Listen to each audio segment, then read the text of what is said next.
요즘 우리 사회에서 가장 큰 이슈가 되고 있는 두 가지가 있죠. 이 두 가지가 다 아주 눈에 보이지 않는 아주 작은 겁니다. 한 가지는 신종 코로나 바이러스고요. 이제 코로나 19로 이제 이름이 바뀌었는데 그 바이러스 때문에 한동안 우리나라가 굉장히 지금 불안과 공포 속에 잠겼죠. 이제 조금 진정이 되고 또 확산이 되지 않고 이제 조금 이제 다시 일상으로 돌아가는 것 같은데, 그래도 여전히 우리는 또 나라를 위해서 계속 기도해야 되겠죠. 또 한 가지 지난 주중에 큰 이슈가 기생충이었습니다. 지난 월요일 날 미국 아카데미 영화상에 우리 봉준호 감독의 저 기생충이 무려 사관왕을 차지했죠. 그것도 제일 중요한 상인 작품상과 감독상 그리고 국제영화상, 각본상 이 4개를 받았어요. 정말 놀랍고 엄청난 일입니다. 왜냐하면 여러분 한번 생각해 보세요. 우리나라에도 영화제가 있고 영화상이 있어요. 한 해 동안 우리나라에 상영됐던 우리나라 영화 중에 이제 선정해서 시상하는데 대종상이 있고 청룡 영화상 이런 게 있어요. 그런데 만약에 그 대종상에 미국 영화를 작품상으로 주고 그 미국 영화의 미국인 감독을 불러서 감독상을 줬다. 이건 사실 있을 수가 없는 일이죠. 있을 수가 없는 일인데 지금 이번 미국 아카데미 영화상에서 그런 일이 벌어졌어요. 그만큼 이 영화가 대단했다는 거죠. 우리나라에서도 1,000만 명 넘게 이 영화를 봤습니다만은, 저는 그 당시는 이제 그 영화를 보지 못했고 최근에 이제 이 기생충이 아주 좀 이슈가 되면서 한번 봐야 되겠다 싶어서 제 아내하고 한번 영화를 봤었어요. 제목만 보고 처음에는 이게 진짜 기생충, 사람 몸에 있는 어떤 기생충의 이야기인 줄 알았어요. 사람들이 그 기생충에 감염돼서 막 그냥 어려움을 당하는 그런 이야기인 줄 알았더니 아니었죠. 그 영화에 기생충은 안 나옵니다. 그냥 한마디로 보통 우리가 다른 사람에게 빌붙어서 먹고 사는 사람을 저 기생충 같은 사람이다 그렇게 이야기하죠. 바로 그런 의미의 영화였던 거죠. 두 가정이 나오는데요. 주인공인 그 송강호 씨의 가정 백수 집안이에요. 아빠, 엄마, 아들, 딸 다 일하지 않고, 그런데 살기 위해서 이 사람들이 택한 게 뭐냐면 아주 큰 대저택에 사는 박사장 집으로 이 사람들이 살짝 들어갑니다.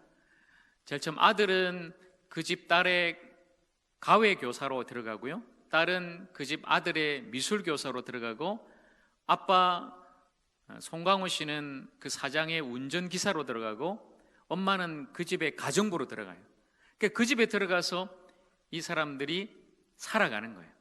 마치 기생충이 딱 붙어서 이제 피 빨아먹고 살아가듯이 반지하에 사는 그 가족들이 대저택에 사는 그 상류층 그 가정으로 들어가서 함께 살아가는 이야기, 그 이야기를 다룬 영화인데요. 그 이상 그 뒷이야기는 제가 말씀을 드리지 않겠습니다. 혹시 여러분도 안 보신 분도 계시고 또 보시면 재미없으니까. 자, 여러분 이 영화를 보면서 제가 좀 몇 가지 느낀 게 있어요. 여러분 기생충은 다른 동물에 붙어 사는 벌레를 우리가 기생충이라고 그러죠. 기생충. 자본주의 사회에 상류층과 하류층 우리 사회에 다 있는데 어떻게 살 것인가. 이 감독은 그걸 기생하는 관계로 약간 좀 재밌게 풀어서 영화를 만들었습니다만은 어차피 더불어 우리가 함께 공생하고 상생하면서 살아야 되는데 어떻게 살 것인가, 그걸 좀 한 번 더 생각하게 된 거죠. 기생충 여러분 지금은 많이 사라졌습니다만은 2부 때 보니까 아마 저 또래 이상 되신 여러분들은 다 알고 계실 테죠. 옛날에 저 어릴 때 머리 이가 많았어요. 여러분 다 아시죠? 모르세요? 저만 알고 있습니까?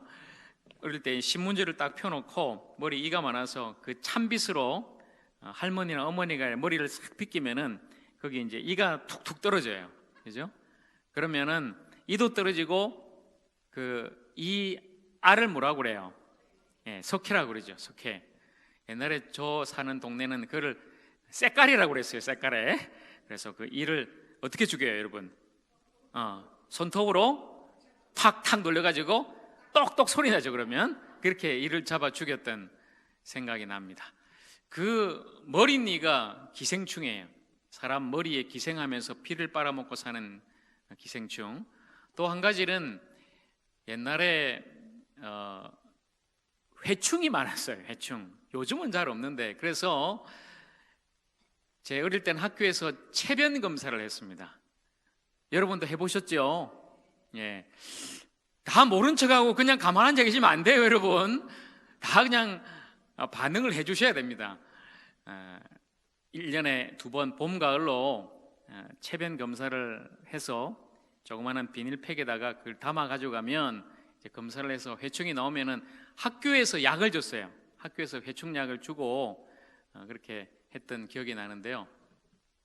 아마 요즘 젊은 사람들, 우리 어린이들은 뭐 머리니가 뭔지 회충약이 뭔지 도저히 모르겠죠.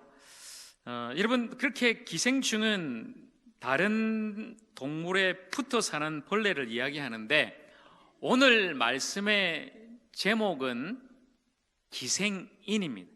충이 아니라 인이에요. 사람입니다. 다른 누군가에 붙어 사는 사람, 바로 그 사람을 기생인이라고 그래요. 누가 만들었냐면 제가 만들었어요. 제가 만든 단어가 바로 기생인이에요. 기생충의 버금가는 기생인, 누군가에 붙어 사는 사람. 자, 여러분, 오늘 예수님께서 이 요한복음 15장 말씀을 통해서 포도나무와 가지 비유를 통해서 예수님과 우리 성도의 관계에 대해서 이렇게 말씀하고 계십니다. 오늘 15장 5절 말씀에 나는 포도나무요 너희는 가지라.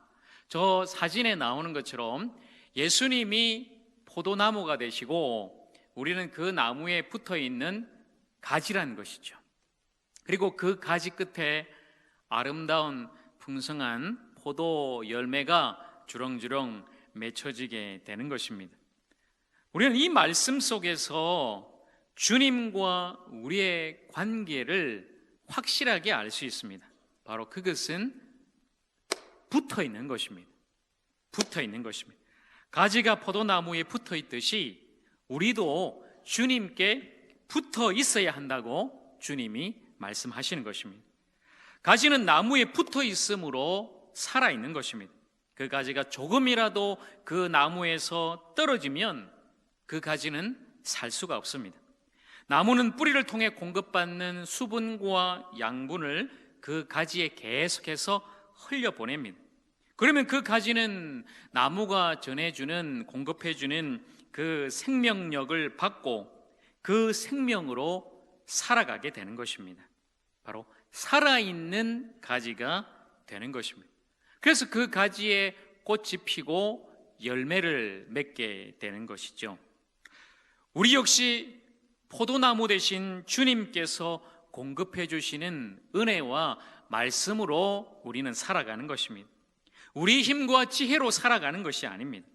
날마다 위로부터 부어주시는 하늘의 힘을 공급받고 날마다 예수 그리스도의 그 십자가의 능력을 힘입고 또 날마다 우리 안에 계신 그 성령의 능력과 성령의 충만함으로 우리는 살아가는 것입니다.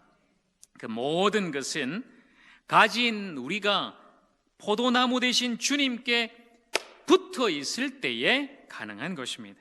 그래서 우리는 생명 대신 우리 주님께 딱 붙어 있어야 되는 것입니다. 우리 모두가 그렇게 참 포도나무 생명의 주인 대신 우리 주님께 붙어 있어서 떨어지지 말고 붙어 있어서 그 생명을 공급받고 날마다 살아가기를 간절히 축복합니다. 예수님은 포도나무 대신 예수님 내 안에 붙어 있으라, 이 말씀을 내 안에 붙어 있으라 이렇게 말씀하시지 않고 오늘 15장 4절에 보면 내 안에 거하라 이렇게 말씀하십니다. 내 안에 있으라, 내 안에 거하라, 이렇게 예수님은 우리에게 말씀하십니다. 주님 안에 거한다는 것은 주님과의 관계를 맺고 살아가는 것을 말합니다. 내가 주님 안에 있고 주님 안에 주님이 내 안에 있는 것입니다. 주님이 나를 아시고 내가 주님을 아는 것입니다. 주님이 나를 구원하시고 내가 그 주님을 나의 구주로 믿고 살아가는 것입니다. 바로 그것이 주님과 우리와의 관계인 것입니다. 보통 요즘 젊은 사람들이 연애를 할 때 이런 말을 많이 하죠. 젊은 청춘 남녀가 어떤 관계인가 물어볼 때 너희들 지금 사귀냐 물어봐요. 그러면은 많은 젊은이들이 아직 사귀는 관계 아니면 지금 우리는 썸 타는 관계예요, 이런 이야기를 해요. 여러분 많이 들어보셨죠? 썸이 있고 진짜 사귀는 게 있어요. 썸 탄다는 말은 이 남녀가 진짜 사귀는 게 아니라 조금 떨어져서 서로를 바라봐요. 그리고 서로를 알아가요.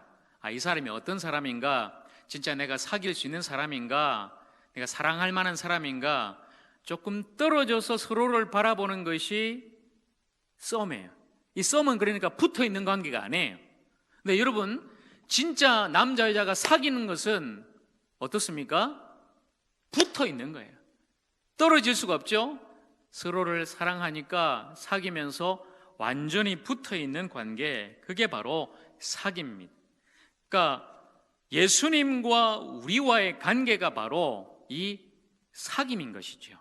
우리와 주님과의 관계는 단순히 썸만 타는 관계가 아니라 서로를 깊이 알아가고 서로를 사랑하며 서로 함께하는 진정한 사귑의 관계인 것입니다. 모든 것을 내어주고 아낌없이 사랑하고 끝까지 함께하는 사귑의 관계가 바로 주님과 우리의 관계인 것입니다. 주님과의 그 사귑을 통해서 우리는 주님이 나를 나보다 더 잘 아시고 주님이 나를 나보다 더 사랑하신다는 것을 비로소 알게 되는 것입니다. 그리고 이 사귑은 완전한 연합으로 이어지게 됩니다. 처음에는 떨어져서 서로를 보다가 완전히 사귀게 되면 붙어 있죠. 젊은 청춘 남녀 보십시오. 완전히 그냥 떨어질 수 없죠. 날마다 그냥 얼마나 그렇게 붙어 있는지. 그리고 결혼하게 되면은 하나가 되는 거예요. 한 몸이 되는 거예요. 예수님과 우리의 관계도 마찬가지입니다. 내가 주님 안에 있고 주님이 내 안에 거하시면, 내가 예수 그리스도를 믿고 주님이 나의 생명의 주님이 되시면 우리는 주님과 연합의 관계를 이루게 되는 것입니다. 바로 그리스도 안에서 그리스도와 함께하는 영적인 연합이 되는 것입니다. 주님과 우리의 이 영적인 연합은 십자가에서 이루어졌습니다. 우리를 위해서 주님께서 십자가에서 죽으시고 부활하심으로 말미암아서 우리는 칭의를 받게 되었습니다. 이전에 제가 구원론 설교할 때 이 칭의에 대해서 자세하게 말씀드렸죠. 죄인인 우리가 예수 그리스도로 말미암아 모든 죄를 용서받고 의롭다함을 얻게 되었다는 것입니다. 이제 더 이상 죄인이 아니라 너는 이제 예수 그리스도로 말미암아 의인이다라고 하나님께서 칭해 주시는 것, 바로 그것이 칭의입니다. 예수님과의 관계 속에서 우리는 칭의를 얻게 되었습니다. 또한 그 칭의뿐만 아니라 이제는 성화의 단계로 나아가는 거죠. 저와 여러분이 예수님의 그 십자가 보혈로 용서받고 의롭다함을 얻었지만 여전히 우리는 이 땅에서 죄인으로 살아가죠. 죄성으로 죄에 지을 수밖에 없는 그런 우리지만 예수 그리스도로 덧입고 새로워진 주님의 사람은 성화, 바로 예수님을 닮아간다는 것입니다. 죄를 이기고 날마다 예수 그리스도를 본받아서 거룩함으로 살아가게 된다는 것이죠.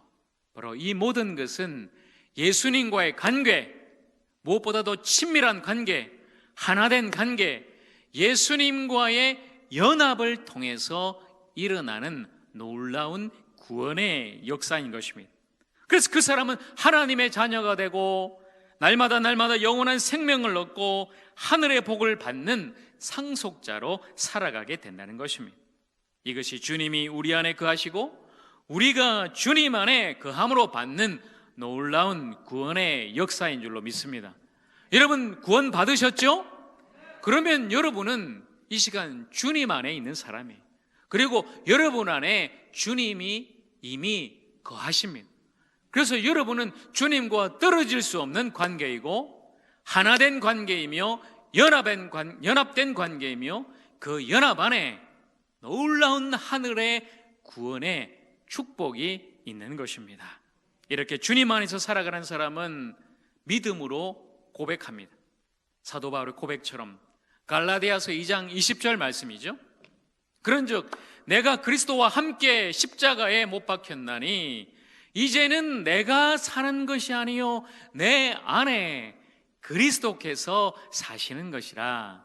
이제 내가 육체 가운데 사는 것은 나를 위하여 자기 자신을 버리신 하나님의 아들을 믿는 믿음 안에서 사는 것이라. 아멘. 내가 주님 안에 살고 주님이 내 안에 살면 우리는 비로소 이런 고백을 하게 되는 것이죠. 더 이상 나는 나로 살지 않습니다. 주님이 내 안에 사는 그런 인생으로 내가 주님 안에 있고 주님이 내 안에 있으며 나를 사랑하사 나를 위하여 자기 자신을 버리신 예수 그리스도의 놀라운 그 십자가의 사랑으로 오늘도 나는 살아가는 것입니다. 이렇게 고백하며 살아가는 것입니다. 바로 주님께 붙어 있을 때, 주님 안에 있을 때 참 포도나무 되신 주님의 그 참 생명을 우리는 누리며 살아가게 되는 것입니다. 그 생명은 붙어 있느냐 떨어져 있느냐에 달려 있습니다. 안에 있느냐 밖에 있느냐에 달려 있는 것입니다. 여러분 옛날에 이런 말이 있었죠. 뭉치면 살고 흩어지면 죽는다, 이런 말이 있죠. 자, 이 말처럼 똑같이 오늘 적용하면 이것이죠. 붙어 있으면 살고 떨어지면 죽는다, 이렇습니다. 자, 여러분 한번 해볼까요? 붙어 있으면 살고 떨어지면 죽는다. 여러분 누구에게 붙어 있는 거예요? 그렇죠. 우리 주님께 붙어 있을 때 우리는 살게 되고, 주님을 떠나가면, 주님으로부터 떨어지면, 주님 밖에 있으면 우리는 이미 영적으로 죽은 것이요 그 인생은 죽게 된다는 것입니다. 여러분 우리 모두가 주님께 붙어 있어서 참으로 참 생명으로 살아가는 주님의 사람들 다 되기를 간절히 축원합니다. 여러분 반대로 그러면 우리가 주님께 붙어 있지 않으면 어떻게 될까요? 그렇죠? 주님께 떨어지게 되면 어떻게 될까요? 오늘 15장 5절과 6절 말씀이 우리에게 말씀해 줍니다. 나를 떠나서는 너희가 아무것도 할 수 없음이라. 사람이 내 안에 거하지 아니하면 가지처럼 밖에 버려져 마르나니 사람들이 그것을 모아다가 불에 던져 사르느니라. 이렇게 말씀합니다. 나무에 붙어 있지 않는 가지는 그 나무가 주는 생명, 진액, 수분, 양분을 공급받지 못하고 열매를 맺지 못합니다. 이 열매에 대해서는 다음 주에 좀 더 자세하게 함께 나누겠습니다. 여러분 그 가지는 열매만 없는 것이 아니라 아예 말라서 죽어버립니다. 여러분 물고기가 물을 떠나면 살 수 없듯이 그 가지 역시 나무에서 떨어지게 되면 죽게 된다는 것입니다. 생명줄이 끊어진 그 가지는 이제 더 이상 포도나무 가지는 아닙니다. 그리고 아무 소용없는 그 가지는 불에 던져서 사르게 됩니다. 아무 가치 없는 것이 된다는 것입니다. 가지는 스스로 살 수 없습니다. 스스로 열매를 맺을 수가 없습니다. 여러분, 우리도 마찬가지입니다. 주님께 붙어 있지 않는 사람, 주님 안에 있지 않는 사람, 예수 그리스도를 믿어서 그분이 주시는 참된 생명을 받지 못하는 사람은 아무것도 아닌 인생이 되는 것입니다. 인생의 주인을 모르기 때문입니다. 인생의 참된 의미를 모르기 때문입니다. 어디서 와서 어디로 가는지를 모르고 단지 하루하루 자신의 욕심을 따라서 나의 만족과 유익을 위해 살아가는 그런 인생이 되는 것입니다. 죄악으로 물든 욕심으로 살아가다가 실패하고 낙심하면 더 이상 살아갈 희망도 용기도 있지 않은 그런 불쌍한 인생이 되는 것입니다. 창조주 하나님을 모르고 구원자 나의 예수 그리스도를 모르면 아무것도 아닌, 아무것도 할 수 없는 그런 인생이 되는 것입니다. 바싹 말라버린 죽은 가지처럼 생명력이 없는 그런 인생이 되는 것입니다. 사랑하는 여러분, 여러분은 지금 예수님께 붙어 있습니까? 여러분은 지금 예수님 안에서 살아가고 계십니까? 예수님이 주시는 충만한 하늘의 은혜와 그 생명과 성령의 능력을 힘입고 지금 살아가고 계십니까? 날마다 우리 주님이 주시는 그 생명의 말씀, 하나님의 말씀을 듣고 그 말씀에 순종하며 살아가고 계십니까? 우리가 주님께 붙어 있기만 하면, 주님 안에 있기만 하면 우리는 그런 생명력 있는 삶을 살아갈 수가 있는 것입니다. 주님이 바로 우리의 생명이기 때문입니다. 주님이 날마다 내 안에서 그 생명을 공급해 주시기 때문입니다. 그래서 우리는 내 힘으로 사는 사람이 아니라 주님의 은혜로 살아가는 사람들인 것입니다. 나의 욕심을 위해서 사는 사람이 아니라 오직 나의 생명 대신 주님을 위해서 살아가는 사람들인 것입니다. 내가 주님 안에 있고 주님이 내 안에 거하며 날마다 주님이 기뻐하시는 그 일을 행하며 살아가는 그런 사람들인 것입니다. 세상이 아무리 힘들고 어려워도 주님 안에서 그 참된 생명을 누리며 살아가는 사람은 날마다 승리할 수가 있는 것입니다. 이 험하고 악한 세상을 이기고 원수 마귀를 이기고 죄악을 이기고 연약한 나 자신을 이겨내며 날마다 생명과 사랑과 축복으로 살아가는 주님의 사람으로 우리는 살아가게 되는 것입니다. 사랑하는 여러분, 주님 안에서 이 생명의 삶을, 은혜의 삶을, 기쁨의 삶을 살아가는 여러분 모두가 되기를 간절히 축원합니다. 사랑하는 여러분, 우리는 포도나무에 붙어 있는 가지가 되어야 합니다. 우리는 예수님께 붙어 사는 그런 인생이 되어야 합니다. 주님 안에서 날마다 주님이 주시는 참 생명으로 살아가는 복된 인생이 되어야 하는 것입니다.